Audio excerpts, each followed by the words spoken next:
আমার দুষ্টু মিষ্টি ভালোবাসার বন্ধুরা কেমন আছো সবাই? আশা করি অনেক অনেক ভালো আছো। আমি তোমাদের নীলু আপু চলে এসেছি নতুন গল্প নিয়ে। আজকের গল্পটি শুনলে তোমাদের দাঁড়িয়ে যাবে, তাই গল্পটি শোনার আগে অবশ্যই হেডফোন ব্যবহার করো। আমার নাম সুরভি। বয়স 22। বাবা মায়ের প্রথম সন্তান। আমরা 3 বোন 1 ভাই। আমি সবার বড়। আমার পরে ছোট ভাই, তারপরে বাকি 2 বোন। আমার বাবা ব্যবসায়ী। সচ্ছল পরিবারের সন্তান। চাওয়ার আগেই সব পেয়েছি। 4 বছর হলো বিয়ে হয়েছে, কিন্তু একটা বাচ্চা হয়নি, এটাই শুধু অভাব। আমার স্বামী খুব ভালো। শ্বশুরশাশুড়িও খুব ভালো। তবে দুঃখের কথা হলো বিয়ের 3 মাস পরই ছুটি শেষ হয়ে যাওয়ায় স্বামী আবার দুবাই চলে যায়। আর তারপরই শুরু হয় আমার এক নতুন জীবন। সব সময় মন ভার করে থাকতাম। কিছুতেই সময় কাটত না। স্বামী দিনে রাতে মিলে 2-1 বারের বেশি ফোন দিত না। সারাক্ষণ অস্থিরতা আর হতাশায় নিমজ্জিত থাকতাম। হঠাৎ একদিন মোবাইলে কোথা থেকে যেন নীল রঙের একটা হিজিবিজি লেখা আসে। লেখাটায় ক্লিক করতেই দেখি সাইটটি। যত সব মজার মজার গল্প। মায়ের সাথে ছেলে, ছেলের সাথে মা, মামির সাথে ভাগ্নে, ভাগ্নের সাথে মামি, এরকম অনেক মজার মজার গল্প। প্রথম 2টা গল্প পড়ে ঘিন ঘিন লাগলেও পরে খুব মজা পাইলাম। তারপর ধীরে ধীরে বাংলা গল্প পড়ার অভ্যাস হয়ে গেল। সারাদিন শ্বশুরশাশুড়ির সেবায়ত্ন, ঘর সংসার সামলানো, নিয়ম করে স্বামীর সাথে মোবাইলে কথা বলা, আর রাতে শুয়ে শুয়ে কি হিডেন গল্প ওয়ার্ল্ড কো এ বাংলা গল্প পড়ে বাড়ির নিজস্ব গাছের কালো বেগুন দিয়ে শান্ত এখন আমার নিত্যদিনের কাজ। গল্প পড়তে পড়তে মনটাও ভিতরে ভিতরে চুট্টি হয়ে গেল। রাতে মাঝে মাঝে মনে হতো রাস্তা থেকে কোনো ছেলেকে ঘরে ডেকে এনে আমার নরম জায়গাটা নেই। এভাবে গল্প পড়ে সময় কাটানোর কিছুদিন পর হঠাৎ একদিন আমার জীবনে এলো এক সুপুরুষ। হাসি আর ঠাট্টার ছলে নিজের অজান্তেই জড়িয়ে পড়ি। বিশ্বাস করেন আর না করেন, এখন আমার কাছে সারা পৃথিবী একদিকে আর অন্যদিকে আমার প্রেম। বৈধ বলেন আর অবৈধ বলেন, আমি আমার জানুকে ছাড়া বাঁচব না। আমার মতো রক্ষণশীল পরিবারের সহজ সরল একটা মেয়ে কিভাবে এমন সিরিয়াস জড়িয়ে গেলাম, সেই গল্পটাই আজ আপনাদের সাথে মন খুলে বলবো। তাহলে শুরু করা যাক। তবে কোথা থেকে শুরু করব ভেবে পাচ্ছি না। আরেকটা কথা বলে নেই, আমার কিন্তু লেখালেখির অভ্যাস নেই। বাংলা গল্প পড়ে যতটুকু শিখেছি সেই অভিজ্ঞতা থেকেই লিখছি। সব সময় অন্যের লেখা পড়ি, তাই ভাবলাম আজ নিজের একটা গল্প সবার সাথে শেয়ার করি। গল্পের নায়ক বলেন আর খলনায়ক, তার নাম নিলয়। নিলয় আমার স্বামীর আপন একমাত্র বড় বোনের একমাত্র ছেলে। মানে সম্পর্কে সে আমার ভাগ্নে হয়। নিলয় খুব শান্তশিষ্ট স্বভাবের ছেলে। বিয়ের সময় তাকে একবার দেখেছিলাম। ভালোমতো কথাও হয়নি তখন। নিলয় তখন এসএসসি পরীক্ষার্থী। পড়াশোনার চাপে মামার বিয়েটায় ঠিকমতো বেড়াতে পারেনি। নিলয়দের বাড়ি গ্রামের দিকে। তাই এসএসসি পরীক্ষায় পাশ করার পর নিলয় আমাদের বাড়িতে, আমার শ্বশুর বাড়ি থেকেই পড়াশোনা করত। আমাদের বাড়ি থেকে নিলয় যেই কলেজটায় ভর্তি হয়েছে তার দূরত্ব ছিল মাত্র 15 মিনিটের। নিলয় প্রতিদিন সাইকেলে চড়ে কলেজে যেত। আমার শ্বশুর বাড়িতে ঘর ছিল মাত্র একটি। তবে নিলয়ের পড়ালেখার কথা চিন্তা করে বড় ঘরটার পাশে ছোট একটা পড়ার ঘর তৈরি করে দেয়া হয়েছিল। ঘরটায় চেয়ার টেবিল সহ একটা খাটিয়াও ছিল। তবে রাতে নিলয় বড় ঘরটার একটা রুমে থাকত। আমাদের বড় ঘরটায় 3টা রুম। একটা রুমে আমি আর আরেকটা রুমে আমার শ্বশুরশাশুড়ি থাকত। মাঝখানের রুমটা অবশ্য ফাঁকা ছিল। তবে নিলয় আসার পর মাঝখানের রুমটায় একটা খাট বসানো হয় এবং নিলয় মাঝখানের রুমটাই থাকে। রাতে পড়া শেষ করে এসে মাঝখানের রুমটায় ঘুমায়। নিলয় খুব মেধাবী। এসএসসিতে সে A+ পেয়েছে। নিলয় কথাবার্তা খুব কম বলে। প্রয়োজন ছাড়া কারো সাথে কথা বলে না, এমনকি তার নানানানির সাথেও না। আর আমার দিকে তো ঠিকমতো তাকাই না। আমার শ্বশুরশাশুড়ি বয়স্ক মানুষ, সারাক্ষণ ঘরেই থাকেন। শ্বশুর চশমা ছাড়া ঠিকমতো দেখেনি না। আর শাশুড়ি হাতির মতো মোটা শরীর নিয়ে নড়তেই পারে না। সারাক্ষণ বিছানায় শুয়ে শুয়ে পান চিবায়। শ্বশুর দিনের বেলায় এদিকে সেদিক গেলেও শাশুড়িকে আজ পর্যন্ত ঘরের বাহিরে যেতে দেখি নাই। সে যাই হোক, নিলয় আমাদের বাড়িতে এসেছে 15 দিন হল। এখন অবধি আমার সাথে ঠিকমতো কথাই বলেনি। আমাকে খুব লজ্জা পায়। আমি আর নিলয় একসাথেই খাওয়া দাওয়া করি। শ্বশুরশাশুড়ির খাবার তাদের বিছানার উপর দিয়ে আসি আর আমি নিলয় একসাথে খাই। নিলয় বাড়িতে আসার পর আমার ওই গল্প পড়াটা আর হচ্ছে না। কারণ পড়া শেষ করে এসে কখন ডাক দিয়ে বলবে, মামি দরজা খোলো। তাই সারাক্ষণ তার অপেক্ষায় থাকতাম। সে খুব পড়ত। রাতে 10টার আগে খেতে আসত না। মাঝে মধ্যে তো 11টা-12টা অবধি পড়ত। আমি প্রায়ই ঘুমিয়ে যেতাম। নিলয় তখন সামনের দরজায় ডাক দিয়ে না পেয়ে ঘরের বাম সাইটের দরজায় এসে ডাকত। অর্থাৎ আমি যেই রুমটায় ঘুমাতাম ঠিক ওই রুমটার বাহিরের দরজার দিকে এসে ডাকত। তখন আমি লাফিয়ে উঠে গিয়ে দরজা খুলতাম। একদিন নিলয় অনেক রাত্র অবধি পড়ল। তা প্রায় রাত 12টা কি 12:30 হবে। আমি তো ঘুমে অস্থির। নিলয় এসে প্রায় 10-15 মিনিট ডাকাডাকি করেও আমাকে জাগাতে পারছিল না।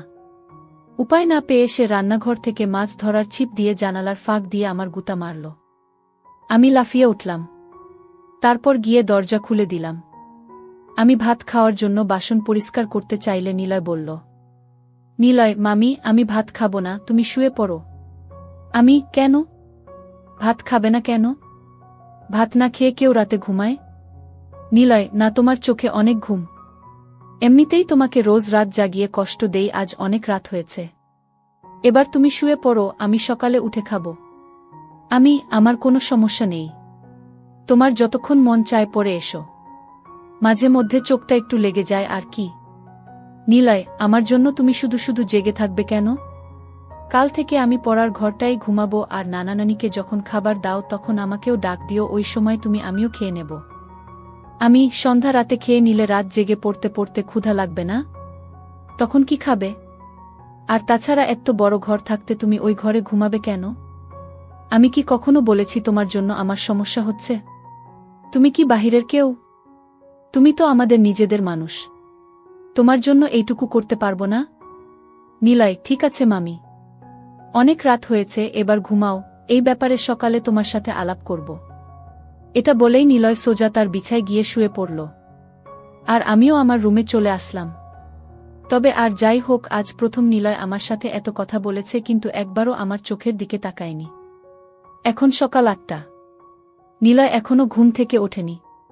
কাল অনেক রাতে ঘুমিয়েছে, তাই একটু বেশি ঘুমাচ্ছে। এমনিতে প্রতিদিন সকাল 7টার সময় ঘুম থেকে উঠে উঠোনে হাঁটাহাঁটি করে। নিলয়কে কখনো সকালে পড়তে দেখিনি। নিলয়কে ডাক দিতে হবে, কারণ 10টায় ক্লাস আছে। তাই নিলয়কে ডাক দিলাম। নিলয়, ওঠো, 8টা বাজে, কলেজে যাবে না? নিলয়, কয়টা বাজে? 8টা। 8টা বাজে বলতেই লাফিয়ে উঠল। তারপর গোসল করতে গেল। মিনিট 10-এর মধ্যে গোসল শেষ করে নাস্তা খেয়ে সোজা কলেজে চলে গেল। এরপর ঠিক 2টার সময় কলেজের ক্লাস শেষ করে বাসায় ফিরল। মাঝে মধ্যে অবশ্য 12টা-1টার দিকেও চলে আসে। পড়ার ঘরে বই খাতা রেখে গোসলখানায় হাত মুখ ধৌত করতে গেল। এদিকে আমি খাবার নিয়ে বসে আছি। নিলয় ঘরে আসলো। তারপর আমার দুজনে একসাথে দুপুরের খাবার খাইলাম। খাবার খাওয়ার সময় কোনো কথা হলো না। শুধু জিজ্ঞেস করেছিলাম কলেজে ঠিকমতো ক্লাস হয় কিনা। বাচ্চা ছেলের মতো মাথা নেড়ে শুধু বলেছিল হ্যাঁ, শুধু এইটুকুই। খাবার খেয়ে নিলয় তার পড়ার ঘরে গিয়ে শুয়ে রইল। নিলয় অবশ্য দিনের বেলা ওই ঘরটায় ঘুমায়। সন্ধ্যা হয়ে গেল। নিলয় ঘুম থেকে উঠছে না। আমি পড়ার ঘরটায় গিয়ে নিলয়কে ডাক দিলাম। আমার ডাক শুনে ঘুম থেকে উঠে বিছানায় বসল। আমার দিকে তাকিয়ে বলল, নিলয়, কি হয়েছে? ডাকছ কেন? না, কিছু না। সন্ধ্যা হয়ে গেল, তুমি এখনো ঘুমাচ্ছ, পড়তে বসবে না? নিলয়, সন্ধ্যা হয়ে গেছে নাকি? দেখি কয়টা বাজে। নিলয় পড়ার টেবিলে রাখা তার হাতঘড়িটায় টাইম দেখে গোসলখানায় হাত মুখ ধৌত করার জন্য চলে গেল। আমি তার পড়ার ঘরটাই বসে রইলাম। হাত মুখ ধৌত করে নিলয় পড়ার ঘরে আসলো। আমার দিকে তাকিয়ে বলল, নিলয়, তুমি এখনো এখানে কি করো? রান্নার কাজ শেষ? সেই কখন। কেন, ক্ষুধা লাগছে নাকি? নিলয়, আরে না, কি যে বলো, এই সন্ধ্যার সময় ক্ষুধা লাগে নাকি? তবে চা হলে ভালো হতো। চা পাতা মনে হয় ঘরে নেই। কাল থেকে তোমাকে চা করে দেব, ঠিক আছে? নিলয়, ঠিক আছে। এখন যাও, আমি পড়তে বসব। আচ্ছা বাবা, তুমি মনোযোগ দিয়ে পড়ো, আমি গেলাম। আমাদের বড় ঘরটায় চলে আসলাম। ঘণ্টা 2 পরে শ্বশুরশাশুড়িকে রাতের খাবার দিলাম। শ্বশুরশাশুড়ি খাচ্ছে। আমি পাশেই বসে আছি। হঠাৎ শ্বশুর বলল, বৌমা, নিলয় ঠিকমতো পড়ালেখা করে তো? তুমি একটু খেয়াল রেখো। বাবা আপনি কোনো চিন্তা করবেন না, নিলয় খুব ভালো ছেলে, তাকে পড়ার জন্য বলতে হয় না। সে নিজেই নিজের পড়া শেষ করে নেয়। তা জানি, কিন্তু তারপরেও আমাদের দায়িত্ব আছে না? নিলয়কে নিয়ে আপনাদের কোনো চিন্তা করতে হবে না, আমি সারাক্ষণই তার সাথে সাথে আছি। আর বাবা কাল সকালে নিলয়ের জন্য দোকান থেকে চা পাতা নিয়ে আসবেন। নিলয় আজ সন্ধ্যার সময় চা চেয়েছিল, আমি বলছি কাল থেকে দেব। শাশুড়ি, তাদের বাড়িতে সবাই চা খাওয়ার অভ্যাস। আমিও একবার তোমাকে বলবো বলবো বলেও ভুলে গেছি। তোমার শ্বশুরের আনার দরকার নেই। বাজার সদাই যা লাগে এখন থেকে নিলয়কে দিয়েই নিয়ে আসবে। নিলয়কে সকালে আমি বলে দেব। আর বৌমা, সকালে নাস্তা করার সময় আমাকে মনে করিয়ে দিও, আমি নিলয়ের সাথে কথা বলবো। ঠিক আছে মা। আমি তাদের খাওয়া শেষ হওয়া অবধি বসে রইলাম। খাওয়া শেষে বাসনপত্র গুছিয়ে আমার রুমে গিয়ে মোবাইলে বাড়িতে মায়ের সাথে কথা বললাম। কথা বলতে বলতে রাত প্রায় 10টা হয়ে গেল। এবার দেখি নিলয় কি করছে। আমি দরজা খুলে নিলয়ের পড়ার ঘরের কাছে গেলাম। ঘরের কাছে যেতেই নিলয়ের পড়ার শব্দ পাইলাম। পড়ার শব্দ পেয়ে আমি আর ঘরে ঢুকলাম না, কারণ নিলয় রাগ করতে পারে। তাই বড় ঘরে চলে আসলাম। রাত প্রায় 11টার উপরে, কিন্তু নিলয় এখনো ঘরে আসছে না। আমি একা একা জেগে আছি। পড়ার ঘরে যে যাব সেটারও সাহস পাচ্ছি না, কারণ আমি রাতের বেলা অন্ধকারে ভয় পাই। তাই বাহিরে না গিয়ে সামনের জানালা খুলে বসে রইলাম। অপেক্ষার পর অপেক্ষা, কিন্তু নিলয় ঘরে আসছে না। পড়ার ঘরে না হয় ঘুমাবে, কিন্তু খেতে আসবে তো? আমার কিচ্ছু ভাল লাগছে না। কি করব ভেবে পাচ্ছি না। সুরকে ডাকবো নাকি ডাকবো না তাও বুঝতে পারছি না। এভাবে অপেক্ষা করতে করতে রাত প্রায় 12:30 বেজে গেল। এরপর আমি অপেক্ষা করতে করতে কখন যেন ঘুমিয়ে গেলাম। সকালে ঘুম থেকে উঠে শাশুড়িকে জিজ্ঞেস করলাম, মা নিলয় ঘরে আসে নাই? শাশুড়ি, না, কেন, কি হয়েছে বৌমা? না কিছু না মা, নিলয় কাল রাতে বড় ঘরে আসে নাই। পড়ার ঘরেই ঘুমাইছে। আমি অনেক রাত্র পর্যন্ত অপেক্ষা করে কখন যে ঘুমিয়ে পড়েছি নিজেও জানি না। শাশুড়ি, কি বলো বৌমা? নিলয় পড়ার ঘরে ঘুমাবে কেন? এই ঘরে কি তার সমস্যা হয়? কি জানি মা, আমি তো সারাক্ষণই তার খেয়াল রাখি।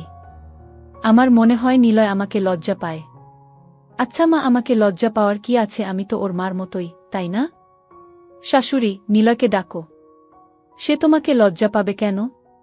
তুমি তো তাকে অনেক খাতির যত্ন করছো, সেটা তো আমি নিজেই দেখছি। তাহলে সে এমন করবে কেন? এটা তো ঠিক না। সে এখানে লেখাপড়া করবে, যখন যা লাগবে তোমাকে বলবে, তুমি না দিলে আমাদের বলবে। আর তুমি তো আমার লক্ষ্মী বৌমা, কত সুন্দর করে সংসারের সব দায়িত্ব নিজের কাঁধে নিয়েছ। কই নিলয়, কই, ডাকো তাকে। ঠিক আছে মা, আপনি চিন্তা করবেন না। কয়দিন গেলে এমনিতেই লজ্জা চলে যাবে। দেখি নিলয় কি করছে। এখনো ঘুম থেকে কেন উঠছে না? 8টার উপরে বাজে। কলেজের সময় হয়ে যাচ্ছে না? আমি শাশুড়ির সাথে কথা বলে নিলয়ের পড়ার ঘরে গেলাম। এখনো দরজা বন্ধ। তার মানে নিলয়ের ঘুম ভাঙ্গেনি। আমি দরজায় টোকা মেরে নিলয় নিলয় বলে ডাকতে লাগলাম। নিলয়ের কোনো সাড়া শব্দ নেই। অনেকক্ষণ ধরে ডাকছি, কিন্তু তার কোনো হুঁশই নেই। ঘরটায় আবার কোন জানালাও নেই যে তাকে জানালার পাশে গিয়ে ডাকি। পুরো ঘরটায় একটাই দরজা। যাই হোক, এবার জোরে জোরে দরজায় থাপ্পড় মারতে থাকলাম। প্রায় 15-20 মিনিট ডাকা ডাকির পর নিলয় দরজা খুলল। দরজা খুলেই আবার বিছানায় গিয়ে শুয়ে পড়ল। আমি বুঝতে পারলাম না ঘুমে কাতরাচ্ছে নাকি অসুস্থ হয়ে পড়ল। আমি ঘরে ঢুকে তার মাথায় হাত দিলাম। হাত দিতেই দেখি শরীরে প্রচণ্ড জ্বর। শরীরটা যেন পুড়ে যাচ্ছে। আমি ভয় পেয়ে গেলাম। দৌড়ে বড় ঘরে এসে শাশুড়িকে বললাম। শাশুড়ি তো আবার সুন্দরবনের হাতি, চলাফেরা করতে পারে না। তাই আমাকে বলল, বৌমা, নিলয়ের শরীরটা ভিজা কাপড় দিয়ে মুছে দাও আর কপালে জলপট্টি দাও। আমি শাশুড়ির কথামতো বালতিতে পানি নিয়ে নিলয়ের শরীর থেকে কাঁথা সরিয়ে তার সারা শরীর ভিজা কাপড় দিয়ে মুছে দিলাম। তারপর কপালে জলপট্টি দিলাম। প্রায় ঘণ্টাখানি তার পাশে বসে রইলাম। এরপর আস্তে আস্তে নিলয় চোখ খুলতে লাগল। আমি তাকে ধরে উঠে বসালাম। বসানোর পর নিলয় আমাকে বলল, মামি, রাতে যখন জ্বর অনুভব করি তখন সাথে সাথে গিয়ে তোমাকে ডাক দিয়েছিলাম, কিন্তু তুমি গিয়েছিলে, তাই তোমাকে আর বেশি ডাকাডাকি করিনি। আমি বললাম, এটা কোনো কথা হলো নিলয়? তুমি অসুস্থ, একা একা এই ঘরে কেন ঘুমালে? আমার জানালায় জোরে থাপ্পড় মারতে, নয়তো বাম দিকের দরজাটায় জোরে একটা লাথিই মারতে। এভাবে একা একা কষ্ট করার কোনো মানে হয়? এভাবে 10 মিনিট কথা বলার পর নিলয় উঠে দাঁড়াল। তারপর খাট থেকে নেমে সোজা গোসলখানায় গেল। গোসলাখানা থেকে হাত মুখ ধৌত করে বড় ঘরে গেল। নিলয়কে বড় ঘরে যেতে দেখে আমিও বড় ঘরে চলে গেলাম। বড় ঘরে এসে তাকে নাস্তা দিলাম। নাস্তা করতে করতে তার শরীরের জ্বর কিছুটা কমে গেল। কলেজে যাওয়ার মতো সময় আর শরীরের কন্ডিশন কোনটাই ছিল না।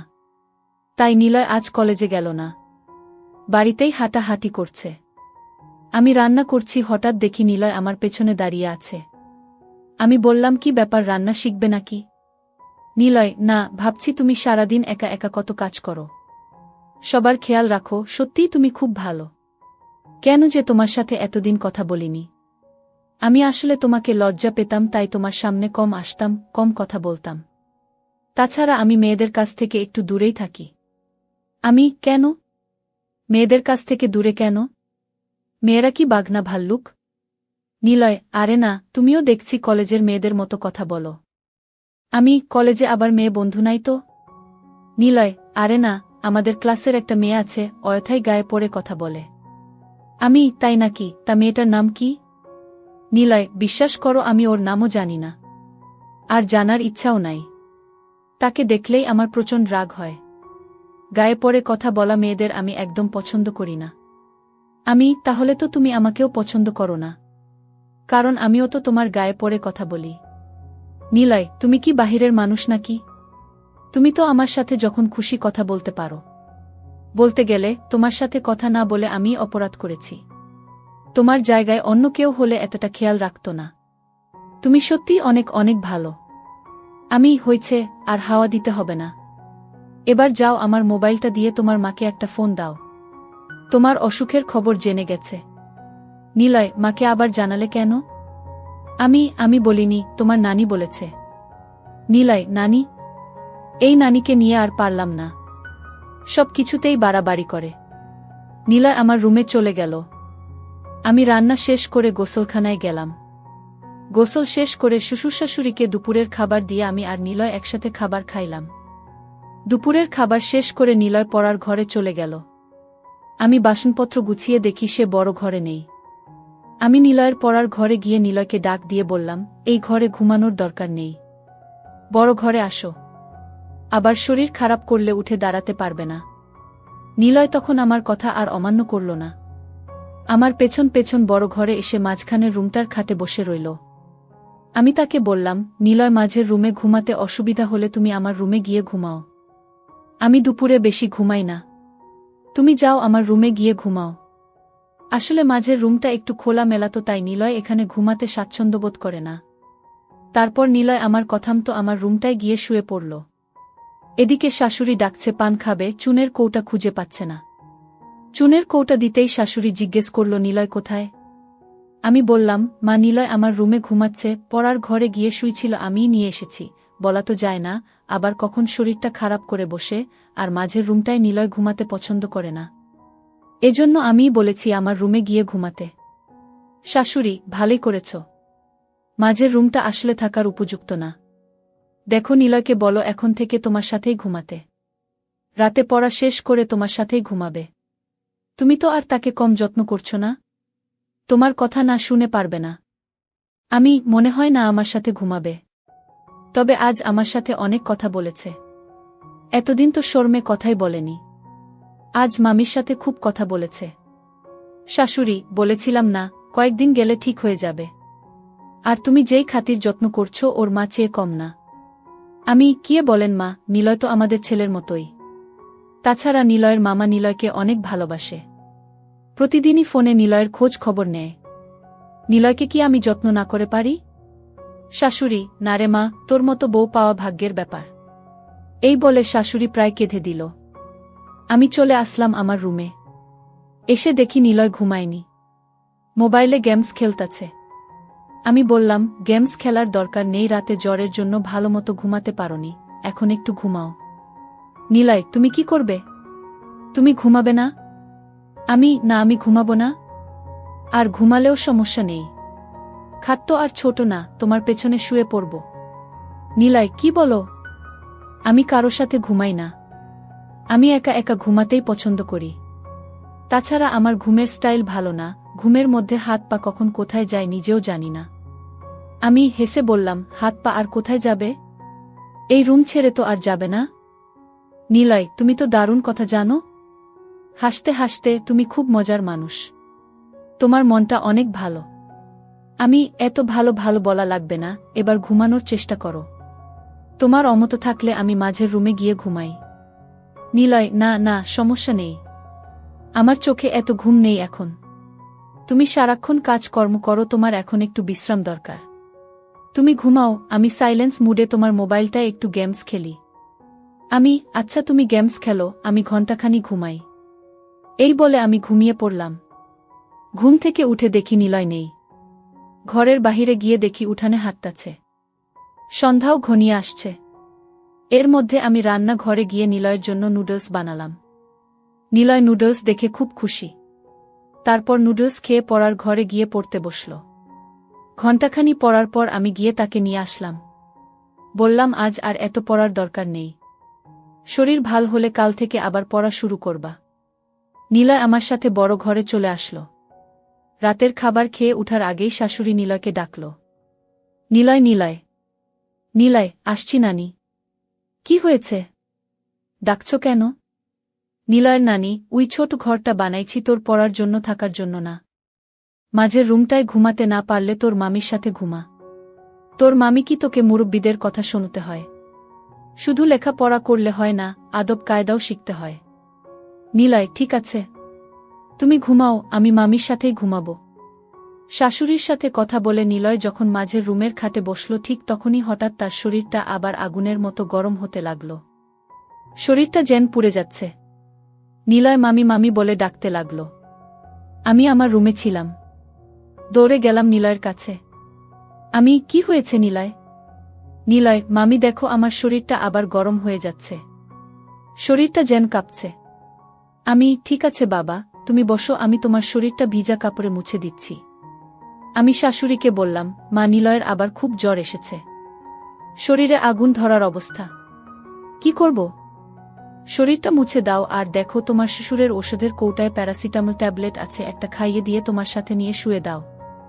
রাতে জ্বর না কমলে সকালে ডাক্তারের কাছে নিয়ে যাইও। আমি শাশুড়ির কথামতো তাই করলাম। আমার রুমে নিয়ে খাটে শোয়াইয়া তার সারা শরীর ভিজা কাপড় দিয়ে মুছে দিলাম। নিলয় জ্বরে খুব কাঁপছে দেখে আলমারি থেকে একটা কম্বল নামিয়ে দিলাম। আমি আর নিলয় পাশাপাশি শুয়ে রইলাম। আমি নিলয়ের মাথায় হাত বুলাতে লাগলাম। জ্বরে নিলয়ের শরীর ভূমিকম্পের মতো কাঁপছে। তার কাঁপুনি দেখে আমি তাকে ধরলাম। তারপরও যেন কাঁপুনি থামছে না। অনেকক্ষণ পর কাঁপুনিটা একটু কমেছে, এবার তার চোখে একটু ঘুমও দেখা যাচ্ছে। এদিকে আমার চোখেও ঘুম এসে গেছে। আমি নিলয়ের মাথায় হাত বুলাতে বুলাতে কখন জানি ঘুমিয়ে গেলাম। গভীর রাতে নিলয়ের জ্বর আবার বেড়ে যায়, কিন্তু আমি টের পাইনি। জ্বরের কাঁপুনিতে নিলয় আমাকে ধরে। নিলয় যখন আমাকে ধরেছিল, সম্ভবত আমার পরনের কাপড় এলোমেলো ছিল। উপর কাপড় ছিল না। নিলয় ছিল নয়া যুবক একটা ছেলে। তার ইচ্ছার বিরুদ্ধেই তার শক্ত হয়ে যায়। ধীরে ধীরে চাহিদা বেড়ে যায়। নিজেকে সামলাতে না পেরে অবশেষে সে আমার থাকে। আমি প্রথম প্রথম কোনো কিছু টের পাইনি। নিলয় যখন আমার উপর চড়ে বসল তখন আমি টের পাইলাম। কিন্তু নিলয়ের চাহিদা বুঝতে পেরে আমি আর কিচ্ছু বললাম না। জেগেও ঘুমানোর ভান করলাম। তবে একটা কথা সত্য, এতদিন আমি যাই করেছি বলেছি না কেন, আমি নিলয়কে কখনো খারাপ চোখে দেখিনি। নিলয় আসার পর আমার রুটিনই চেঞ্জ হয়ে গিয়েছিল। আমি গল্প পড়াও বন্ধ করে দিয়েছিলাম। জানি না কেন, তবে নিলয়কে নিয়ে আমার কোনো ওই মানসিকতা ছিল না। তার প্রতি আমার যতটুকু দায়িত্ব কর্তব্য ছিল আমি তার সবটুকুই পালন করার চেষ্টা করেছি। প্রত্যেকটা মেয়েরই চাহিদা থাকে, তাই বলে সব জায়গায় সবার সাথে সব কিছু করে না, ভাবেও না। যাই হোক, আমি ঘুমের ভান করে রইলাম।